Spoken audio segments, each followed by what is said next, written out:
जिस ईमानदारी का चोला वो पहनते थे या कट्टर ईमानदार के साथ जिस नारे के साथ आए थे, वो कहीं ना कहीं उन्होंने स्टेक पे रखा। शराब एक बोतल के साथ एक बोतल फ्री कर दी। बीजेपी लगातार कह रही उन्होंने शीश महल बनाया। कई मीटिंग्स तो आपकी भी रही होंगी, आप भी 6 फ्लैगस्टाफ रोड गए होंगे, तो क्या वाकई वो शीश महल है? बिल्कुल वैसा ही है जैसा कहती है बीजेपी। पहले ये चीजें नहीं खटकी जब आप जाते थे? रास्ता ही है बताते हैं, उससे ज्यादा रास्ता ही है वहाँ। कि स्वाति मालीवाल का भी जो पूरा प्रकरण सामने आया कि वो मिलने गई और उनके पीएस के साथ उनकी जो ये महिला सम्मान के नाम पे धोखा देते हैं। यहाँ पर इन्वेस्टिगेशन हो रही थी, इस वजह से आपने भारतीय जनता पार्टी ज्वाइन करी। तब मैं विकास की बात करता था, वो प्रचार की बात करते थे। आप अपने काम पे वोट मांग रहे हैं या आज आप भी मोदी फैक्टर पे आगे चल रहे हैं? आम आदमी पार्टी में मेरा दम घुट रहा था। यही एक वो जगह है जहाँ पे बीजेपी का विजय रथ भी रुकता है। इसीलिए तो पीड़ा है, रुकता है। क्यों रुकता है? झूठे वायदों से रुकता है। दिल्ली विधानसभा 2025 अब सरगर्मियां तेज हो चुकी हैं, तो अब उम्मीदवार भी पूरे जोश के साथ अपनी कॉन्स्टिट्यूंसी में उतर रहे हैं। आज हम आए हैं यहाँ पटेल नगर और मेरे साथ यहाँ पर बैठे हैं राजकुमार आनंद। राजकुमार जी, बहुत बहुत स्वागत है आपका इन खबर दिल्ली पर। और जिस तरीके से राजकुमार जी आप शुरुआत करें इस पूरे इंटरव्यू की, सबसे पहले आपको बता दें कि राजकुमार जी पहले आप थे आम आदमी पार्टी में, वहाँ कैबिनेट मंत्री रहे, अन्ना आंदोलन से आप जुड़े, उस पार्टी में फिर आप आए और अब बीजेपी में आ गए हैं। कैसा लगता है सर, बीजेपी में पहले आम आदमी पार्टी के बैनर तले थे, अब बीजेपी से आए हैं, तो लोगों को समझाना आइडियोलॉजी थोड़ा मुश्किल रहता है?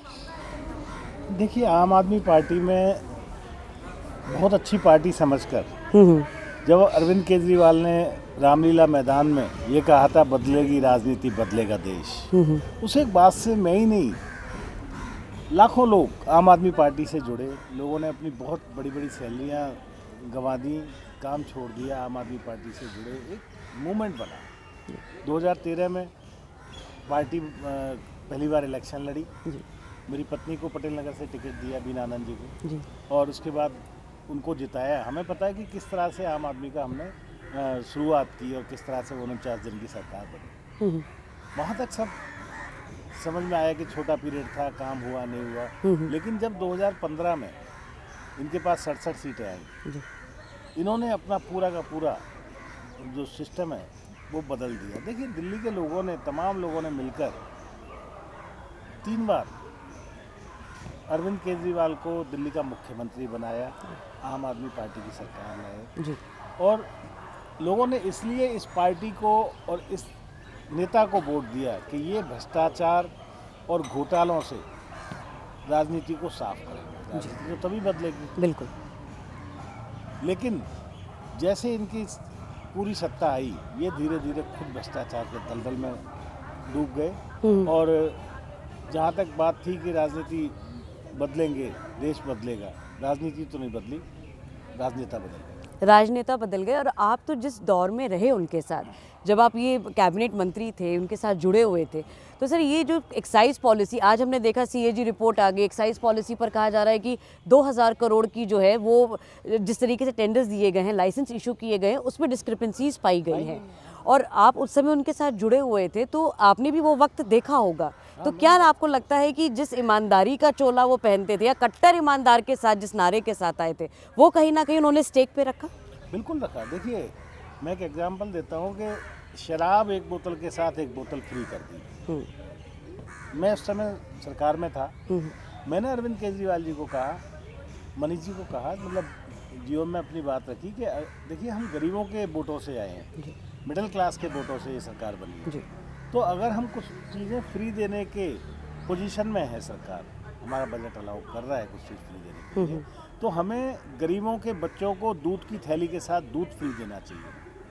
हमें बच्चों के स्कूल की किताबें फ्री देनी चाहिए, बच्चों के स्कूल के बस्ते फ्री देना चाहिए, शराब फ्री नहीं देनी चाहिए।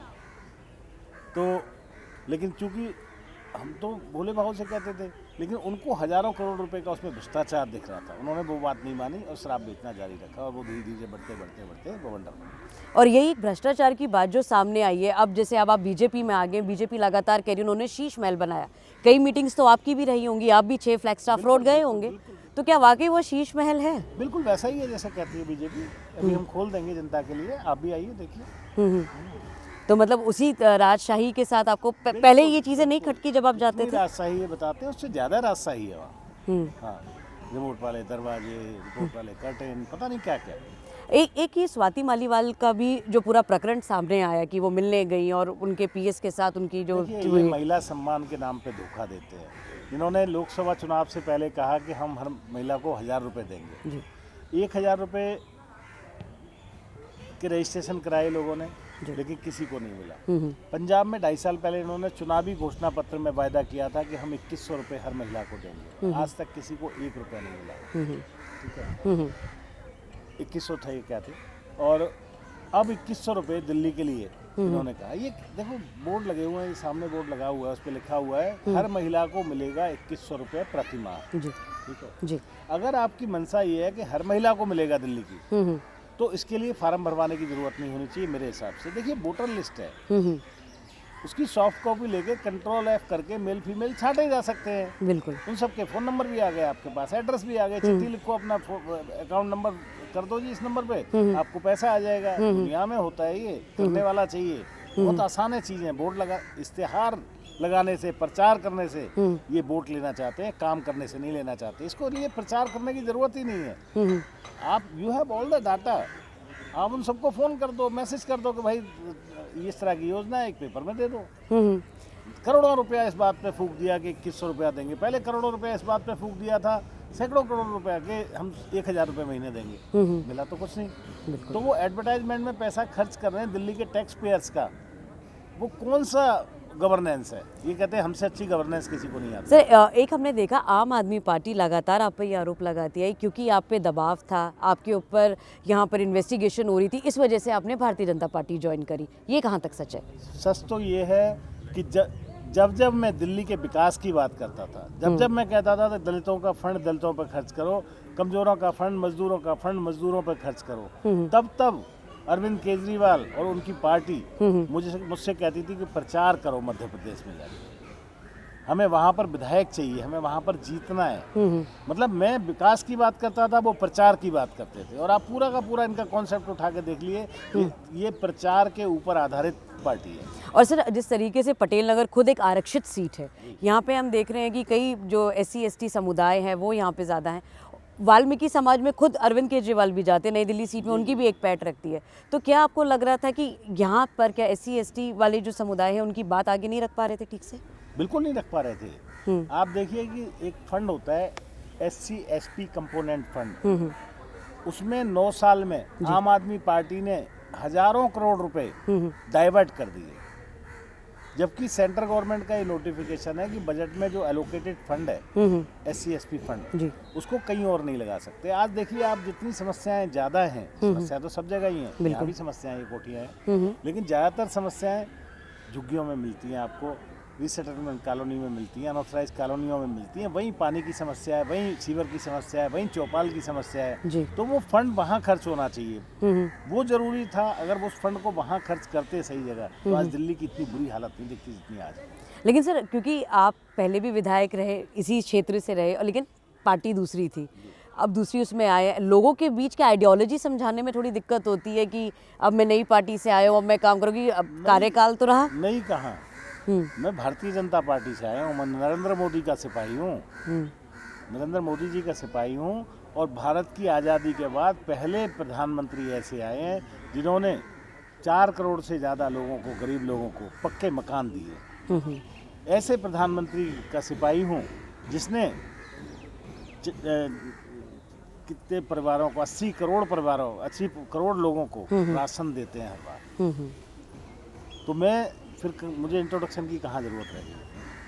तो मतलब आप अपने काम पे वोट मांग रहे हैं या आज आप भी मोदी फैक्टर पे आगे चल रहे हैं? आम आदमी पार्टी में मेरा दम घुट रहा था, और भारतीय जनता पार्टी में मैंने देखा कि यहाँ संस्कृति है, संस्कार है, राष्ट्र प्रेम है। हम इस देश के लिए जिएंगे, इस देश के लिए पैदा हुए हैं। मैंने मंत्री पद से इस्तीफा दिया, कोई चपरासी से नहीं देता, क्योंकि मैं वेतन के लिए नहीं, वतन के लिए जिंदा हूँ। तो यही है जी।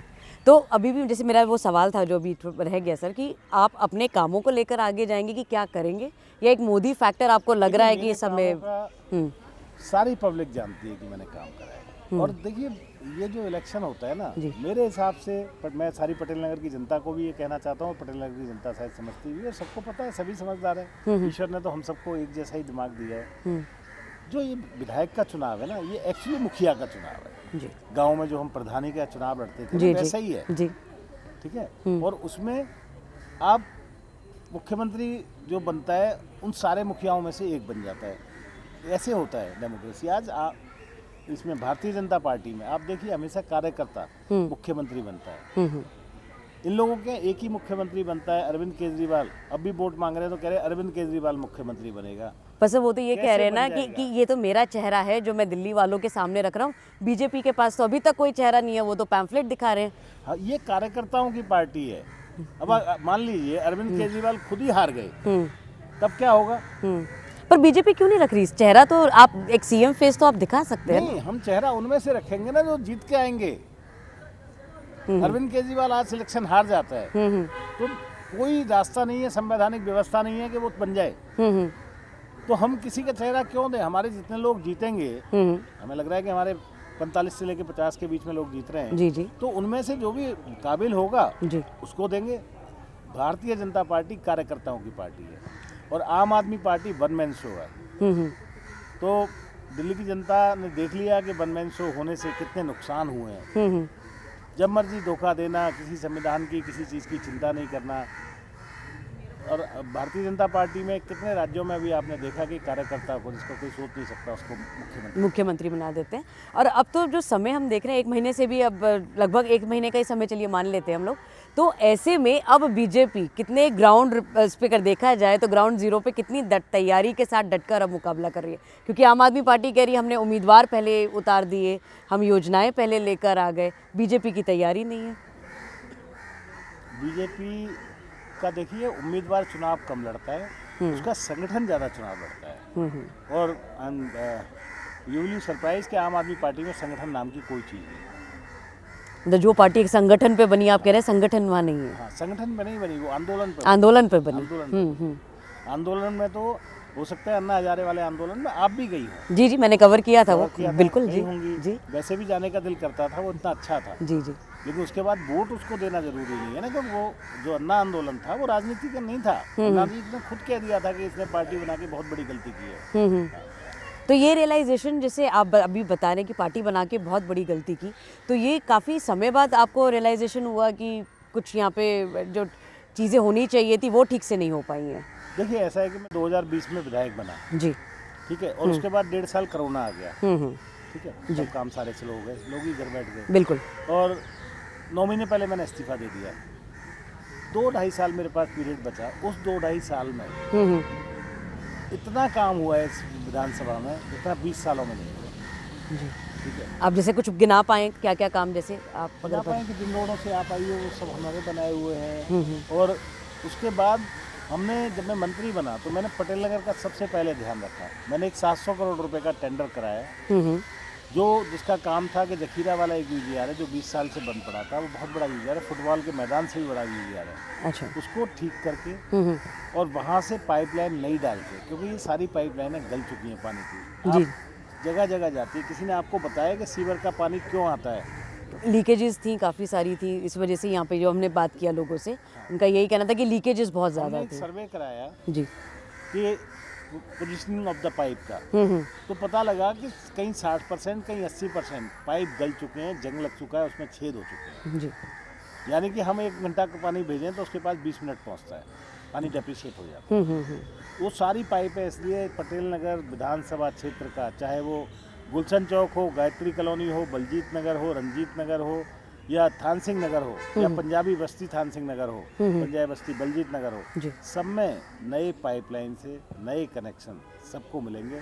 और ये काम मैंने शुरू करा दिया, ये काम हो रहा है। जब मैंने काम ये इस्तीफा दिया था तो उस योजना को अरविंद केजरीवाल ने रोक दिया था, लेकिन मैंने एलजी साहब को नॉक कर करके उसे शुरू करा दिया। और आज पटेल नगर में जगह जगह, जी क्योंकि जापान वाली कंपनी ने जिंदल वालों को दिया है और जिंदल वाले जगह जगह पाइप डाल रहे हैं, और देखते देखते ये काम हो गया। सपना सच सर गया। आप जैसे कह रहे हैं कि आप जब कार्यकाल में थे आप आगे बात करते थे, बात सुनी नहीं जाती थी, तो सर उस समय क्या मतलब पार्टी के अंदर ही क्या बोलने के लिए पावर नहीं दिया जाता था कि आप अपनी बात आगे पुट अप रख पाएं, या दबा दी जाती थी उस समय? ये कॉर्नर मीटिंग करते हैं 3 आदमियों की, 2-3 लोग हमेशा चलाते हैं, जी। सत्येंद्र जैन, मनीष सिसोदिया मतलब सिसोदिया और केजरीवाल जी, ये 2 आदमी चलाते हैं, सत्येंद्र जैन जी तीसरे हो जी। गए, ये 3 आदमी चलाते हैं। जब वो दोनों जेल चले गए तो आतिशी आ गई उसकी जगह, सौरभ भारद्वाज। तो ये ना, वो आपने देखा है ना, न्यूक्लियर की थ्योरी है कि पहला जो सेंटर होता है उसके बाद 2 लोग होते हैं, फिर 6 होते हैं, फिर इंडेफिनेट होते हैं। जी जी, तो उस तरह से ये हमेशा 2 लोगों को रखते हैं। 2 लोगों के लिए आगे रहे। हाँ, लोकतंत्र का मतलब ये नहीं है। लोकतंत्र का मतलब है सबको बोलने की आज़ादी होनी चाहिए। मैं जहाँ भी जाता हूँ पटेल नगर में, जी। मैं कोई भाषणबाजी नहीं करता, ना मुझे भाषण देना आता। मैं हमेशा लोगों को ये कहता हूँ, मैं आपके बीच आया हूँ, आप मुझे ये बताओ कि पुराने कामों में मेरे क्या क्या कमियाँ थी, ताकि मैं इम्प्रूव कर पाऊँ। क्योंकि लोगों के पास मुझे नहीं लगता कोई चॉइस है, ठीक है। तो वो इम्प्रूव करने की बातें पूछता हूँ, उनके सुख दुख समझता हूँ, और उसके बाद जो मैं समझा सकता हूँ उसके लिए वो मैं समझाने की कोशिश करता हूँ। इतना सा काम। तो राजकुमार जी, आप अब आ गए हैं बीजेपी में। प्रवेश रत्न जो पहले बीजेपी में थे, अब वो आम आदमी पार्टी में, और वही दोनों कैंडिडेट अलग बैनर से एक ही विधानसभा सीट पे दोबारा आमने सामने हैं। अब वो कह रहे हैं कि मेरे लिए केजरीवाल बड़े, आप कह रहे हैं मोदी फैक्टर बड़े। तो ये फाइट अब कितनी टफ होने वाली है? देखिए, जहाँ तक आप आम आदमी पार्टी के उम्मीदवार की बात करते हैं जी उनका भी इंटरव्यू लीजिए। जी, हमारी बात हुई है आपको उनसे, आम हमने आदमी- चलाया उनका। आपने चलाया तो मुझे भेजना, जी। या आप बताना मुझे, करेक्ट करना। उनसे जब आप पूछोगे कि आपने पार्टी क्यों छोड़ी, उनके पास एक रीज़न नहीं होगा, सिर्फ एक ही रीज़न है कि मुझे टिकट नहीं दिया। मैंने तो पार्टी जब भी छोड़ी, जब मुझे टिकट भी दिया, मेरी पत्नी को टिकट भी दिया, मुझे मंत्री भी बनाया, क्योंकि सब गलत हो रहा था। देखो, दिल्ली मेरे सपनों का शहर है। मैं गांव से आया था जी दिल्ली में, जैसे सबके सपनों का शहर है वैसे मेरे भी सपनों का शहर है। जी। तो मैं अपनी सत्ता के लिए, अपना मंत्री पद के लिए लोगों के सपने नहीं बेच सकता। अरविंद केजरीवाल सपने बेचते हैं। तो ये जो योजनाएं हैं बुजुर्गों के लिए, ये सपने संजीवनी, बेचना है। अच्छा हम लोग संकल्प पत्र लेके आने वाले हैं, जी लेकिन हम लोगों की मोदी जी ने जहाँ जहाँ कहा है, जिन राज्यों में भी कहा है, जो भी योजना कहा है, ये महिला सम्मान की बात करते हैं, नाम रख दिया महिला सम्मान योजना। जी। और कभी कि आपने सुना है कि किसी मुख्यमंत्री के ड्राइंग रूम में किसी महिला को, लड़की को, और वो भी राज्यसभा सांसद हो, उसको गुंडे से पिटवाया गया हो? कभी कहीं सुना है आपने? कभी किसी किताब में, किसी फिल्म में, किसी नॉवल में कहीं ये पढ़ा है कि एक मुख्यमंत्री शराब के साथ शराब फ्री बांटता है? ये सब कुछ नया है। कभी तो सर, कहीं ये सुना है हरियाणा आपने में कि भी तो आपकी सरकार है। अगर नहीं सर, कभी मुझे आपने एक सुना बात है? का जवाब दे सुनो, सर, कभी हरियाणा आपने में सुना भी है तो कि जो सरकार है। मुख्यमंत्री के लिए उम्मीदवार हो, हाँ। वो खंबे पे चढ़ के लाइट काटता है और फोटो खिंचवाता है। ये सब धोखा हुआ है लोगों के साथ। तो पर सर, हरियाणा में हमारा पड़ोसी राज्य ही है, वहाँ पे भी अब आपकी सरकार है, बीजेपी की है, वहाँ भी एक्साइज पॉलिसी चलती है, तो वहाँ पर क्या दिक्कत है? फिर यहाँ के लिए आइडियोलॉजी अलग, हरियाणा के लिए अलग, ऐसे आपको नहीं लगता कि ये दो बातें हो जाती हैं? ये हरियाणा की एक्साइज पॉलिसी में आप बताइए क्या गलती है?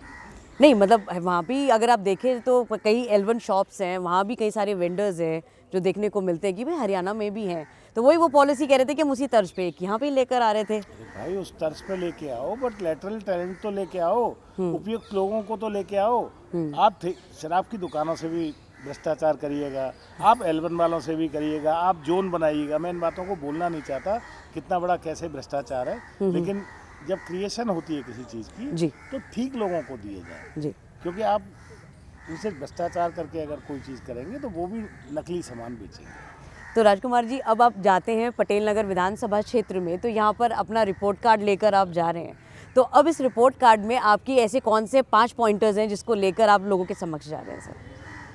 देखिए, मैं 4-5 वायदे कर रहा हूँ पटेल नगर वालों को, बाकी तो संकल्प पत्र हमारा आएगा। जी वायदे और गारंटी तो मोदी जी की चलेगी दिल्ली में। ठीक है। देखिए, मोदी जी की पीड़ा क्या है आप ये समझिए। जी अरविंद केजरीवाल जी का आपने इंटरव्यू लिया होगा या देखा होगा, जी, तो जी। वो हमेशा कहते हैं यार छोटा सा इस बात पे आएंगे, ये डायलॉग आने वाला है कि छोटा सा राज्य है, अरविंद मोदी जी इतने ताकतवर हैं, इस राज्य को भी मेरे से छीनना चाहते हैं, मैं तो छोटा सा आदमी हूँ, यही कहेंगे ना, जी हर बार कहते हैं। जी।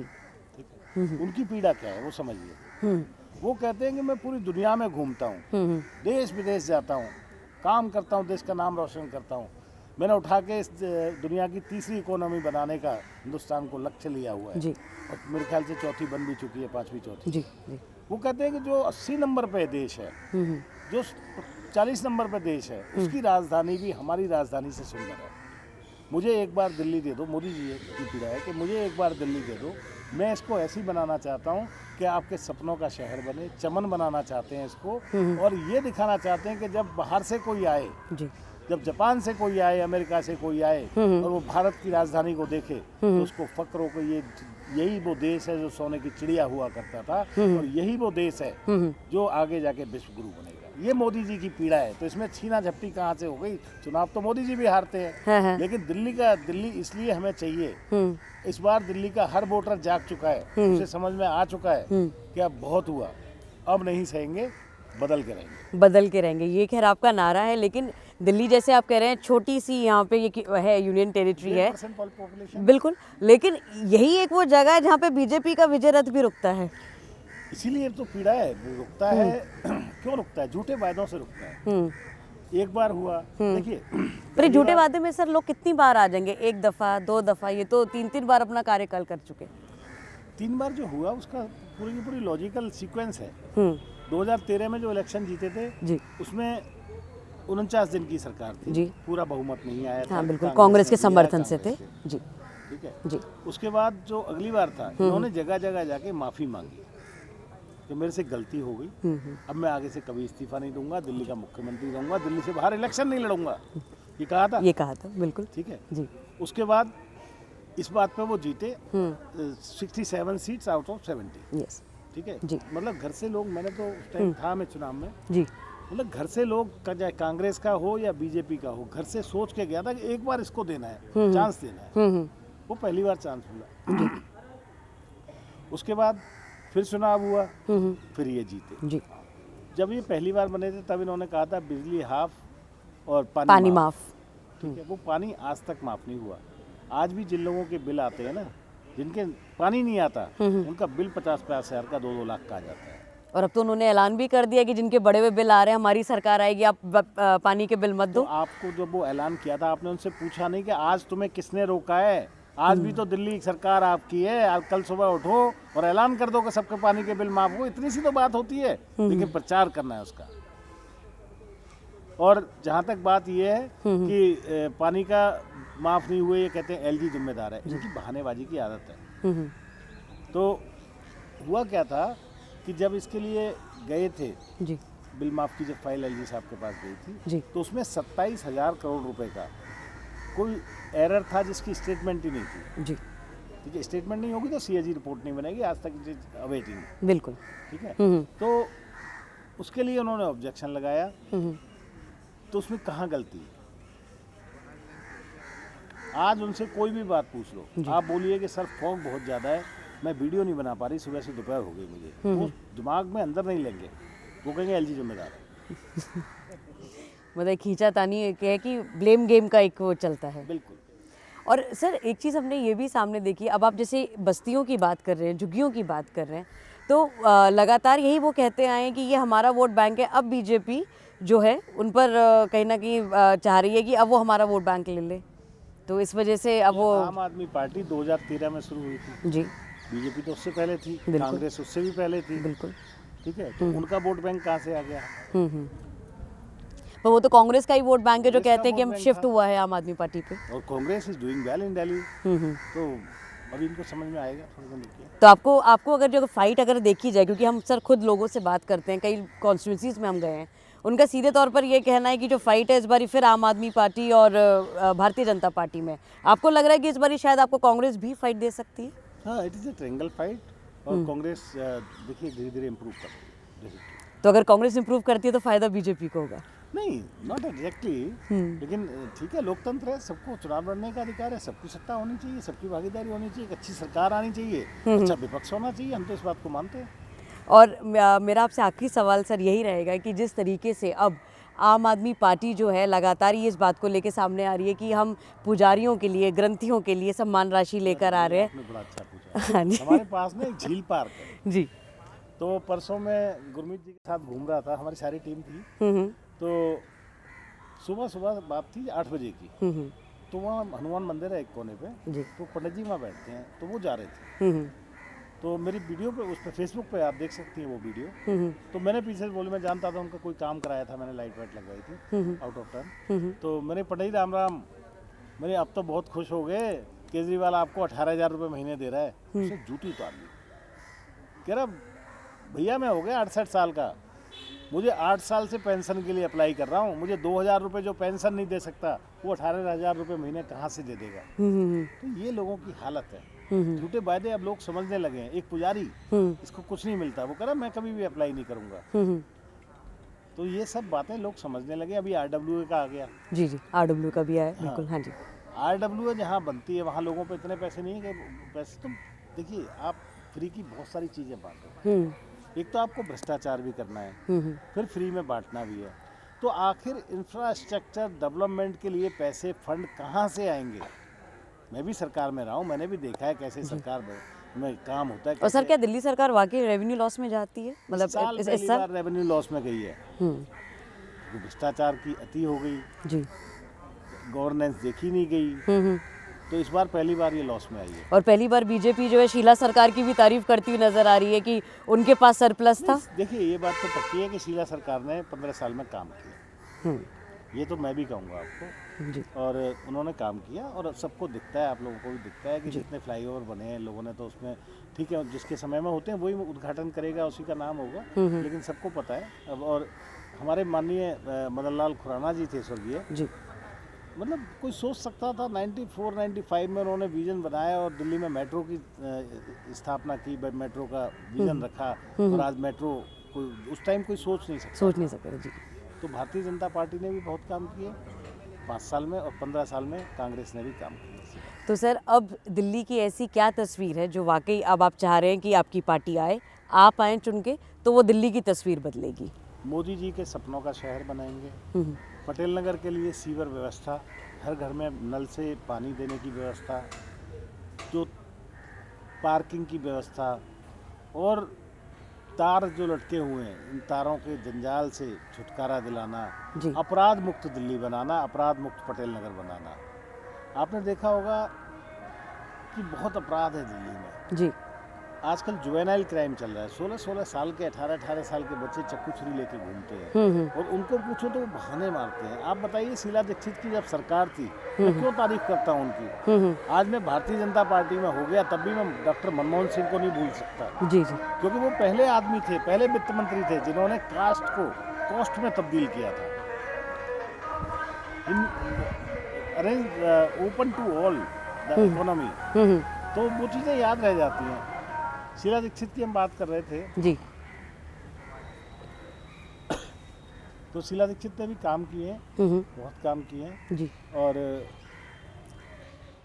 सर आप मतलब जैसे मैं आपसे बात कर रही हूँ तो आप पहली बार जब मैं देख रही हूँ कि कांग्रेस के लिए कोई खुल के मतलब कोई बीजेपी का कैंडिडेट इतने खुलकर सामने आ रहे हैं। देखो मैं सबसे अपील करता हूँ कि जो काम करता है उसको वोट, ठीक है जी। और मोदी जी से ज़्यादा अच्छा कोई काम नहीं करता है। और राष्ट्र प्रेम करते हो, देश प्रेम करते हो तो मोदी जी को फॉलो।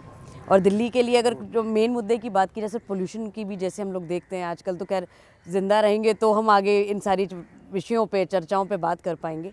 पोल्यूशन भी आपके लिए कारण है सर? में कारण है। देखिए पोल्यूशन के लिए हमारे पास क्या है, हम क्या कर सकते हैं। बात ये नहीं कि आज हम आलोचना करने बैठे हैं तो आलोचना करते हैं जी, लेकिन सरकारें कर सकती हैं अगर सरकारें ईमानदार हों। हमें ईवी पर जोर देना पड़ेगा, इलेक्ट्रिकल व्हीकल्स लाने पड़ेंगे और पब्लिक ट्रांसपोर्ट अवेयरनेस लानी पड़ेगी। पब्लिक ट्रांसपोर्ट अवेयरनेस लाने के लिए बस तो आपने फ्री कर दी महिलाओं के लिए जी, लेकिन बसें नहीं दी, बस नहीं डाली। जो 1600-1700 बसें आई हैं वो मोदी जी के सेंट्रल गवर्नमेंट के फंड से आई हैं। इन्होंने बसें नहीं डाली। भारतीय जनता पार्टी की सरकार आएगी, सफिशिएंट मात्रा में बसें डालेगी, सफ़र जहां फ्री देने की ज़रूरत होगी वो भी देगी जी। ठीक है। तो एक तो हम पब्लिक ट्रांसपोर्ट अवेयरनेस लाने से होगा। पब्लिक ट्रांसपोर्ट अवेयरनेस कब होगा? आप भी अगर एसी बस होगी, अच्छी बस होगी और ट्रैफिक स्मूथ होगा तो आप अपनी गाड़ी क्यों लेके जाएंगे जी, ठीक है ना जी। तो पब्लिक ट्रांसपोर्ट अवेयरनेस आनी चाहिए और उसके लिए बहुत सारी बसें हैं, बहुत सारी चीज़ें करनी होंगी। सड़कों का सारा ठीक करना पड़ेगा। अभी गडकरी जी आए थे, बहुत सारी परियोजनाओं को मोदी जी आए, कितनी सारी रोडों का करके गए। ये कहते हैं कि हम काम करते हैं, एक्चुअली आज तक जितने अच्छे डेवलपमेंट के काम हुए ना वो केंद्र सरकार की वजह से हुए। तो बाकी इन लोगों ने सिर्फ आई वॉश किया है, झूठे वायदे किए हैं और एक मतलब एक देखिए मोदी जी के करने में और इनके करने में फ़र्क है। जी ये अपने वोटर्स की सोचते हैं। मोदी जी सबका साथ, सबका विकास के बारे में सोचते हैं। हम उस दिन थे, मैं भी प्रदेश का जो कमेटी है उसमें हूँ। जी उस दिन हम ये सोच रहे थे कि मतलब डिस्कशन के लिए हमारे पास पॉइंट आते रहते हैं। तो बिजली का आया, तो बिजली जैसे हो सकता है हम 250 यूनिट दें, 300 दें, जो भी देंगे संकल्प पत्र में आ जाएगा। बिल्कुल। जी इसके माननीय विरोधी जी हैं उसके। हाँ 300 यूनिट की बात चल रही है क्योंकि वो तो खुद। हाँ जी में ये बात आई कि अगर भारतीय जनता पार्टी 300 यूनिट देगी तो सबको मिलेगा। सबको कैसे मिलेगा?